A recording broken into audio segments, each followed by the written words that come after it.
السلام علیکم dear students, خوش آمدید ممتاز گرلز اسکول میں۔ جماعت چہارم، آپ لوگ پیج نمبر 19 نکالیں۔ آج ہم کام کریں گے بی ورک کا، یعنی کہ اردو بے کا کام ہوگا ہمارا۔ جی تو بچوں، آپ سب نے پیج نمبر 19 نکال لیا۔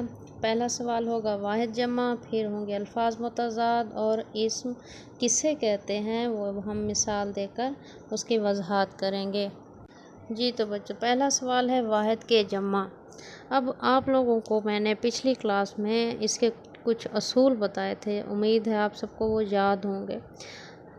اب یہاں پہ ہے بستی، جہاں پہ چھوٹی یہ استعمال ہوئی تو آپ لوگ چھوٹی یہ کو کاٹ کر الف اور نون غنہ کا اضافہ کرو گے، یعنی بستیاں، یہ الف اور نون غنہ، سبزیاں۔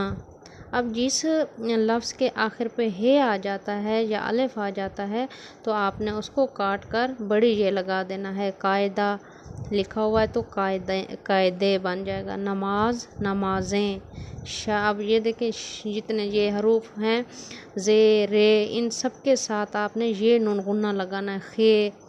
اسی طرح سے شاخ شاخیں، خبر خبریں، دوات دواتیں، چیز چیزیں، ان کے ساتھ کیا لگانا ہے آپ نے، خے۔ آخری حرف کے ساتھ آپ لوگوں نے یہ نون غنہ کا اضافہ کر دینا ہے تو وہ لفظ آپ کا جمع بن جائے گا۔ اب نیکیاں، اب یہ آ گیا، پھر آپ نے یہ الف یا نون غنہ اس کے ساتھ ایڈ کر دینا ہے۔ عورت عورتیں، شکل اشکال، اشکال بھی ہے اس کا جمع اور شکلیں بھی۔ تصویر تصاویر، تصویریں بھی ہے، تصویروں بھی ہے۔ روٹی روٹیاں، دکان دکانیں، کرسی کرسیاں، چھوٹی یہ کے ساتھ کیا لگاؤ گے آپ لوگ، یہ الف اور نون غنہ کا اضافہ کرو گے۔ اب پرندہ، اب آخر پہ پھر ہے آ گیا، آپ اس ہے کو کاٹ کر اس کی جگہ بڑی یہ لگا دو گے، باقی لفظ آپ کا ویسے کا ویسا ہی رہے گا۔ اب چلتے ہیں سوال نمبر 2 کی طرف۔ جی تو سوال نمبر 2 ہے ہمارا الفاظ متضاد۔ آپ کو جو الفاظ دیے گئے ہیں آپ نے اس کے الٹ لکھنا ہے۔ اب میں پہلا لفظ پڑھ رہی ہوں، اصل نقل، اچھا برا، آباد غیر آباد، دھوپ چھاؤں، دوزخ جنت، آزادی غلامی، دوست دشمن، دکھ سکھ، امیر غریب۔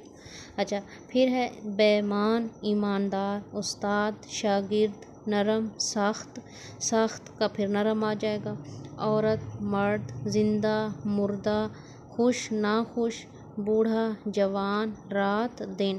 یہ آپ نے ان الفاظ کے متضاد لکھنے بھی ہیں اور یاد بھی کرنے ہیں، کیونکہ جب بکلیٹ ختم ہو جائے گی تو آپ لوگوں کو اسی ہی بکلیٹ سے ایک پیپر ملے گا جو آپ لوگوں نے سالو کرنا ہوگا، تو اس لیے آپ لوگ جب بھی لکھیں تو اس کو زبانی بھی یاد کریں تاکہ آپ لوگ پھر پیپر کو صحیح طریقے سے اٹیمپٹ کر سکیں۔ اوکے جی تو بچوں، آخری سوال ہے بہت ہی آسان، اسم کسے کہتے ہیں۔ میں نے پہلے بتایا ہوا ہے، آپ لوگ کئی دفعہ اس کو کر چکے ہیں، اسم کسی بھی چیز کے نام کو کہتے ہیں، نام۔ اسم کسے کہتے ہیں، نام کو، چاہے وہ کسی شخص کا ہو، چیز کا ہو، پرندوں کا ہو، جگہ کا ہو، شہر ملک، جس چیز کا بھی نام ہوگا وہ اسم کہلائے گا۔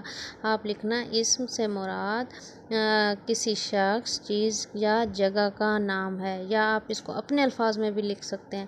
پھر آپ نے اس کی مثال دینی ہے جو کہ ابھی میں نے بتایا ہے، چاہے وہ کسی شخص کا نام ہے جیسے علی، احمد، یا آپ کسی عورت کا نام لکھ سکتے ہیں۔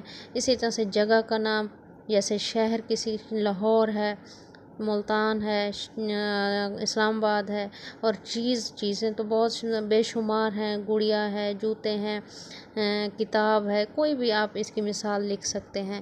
تو یہ آپ لوگوں کو ذہن میں رکھنا ہے کہ اسم کسی بھی چیز کے نام کو کہتے ہیں، تو وہ آپ کچھ نام بھی اس میں ایڈ کر دینا۔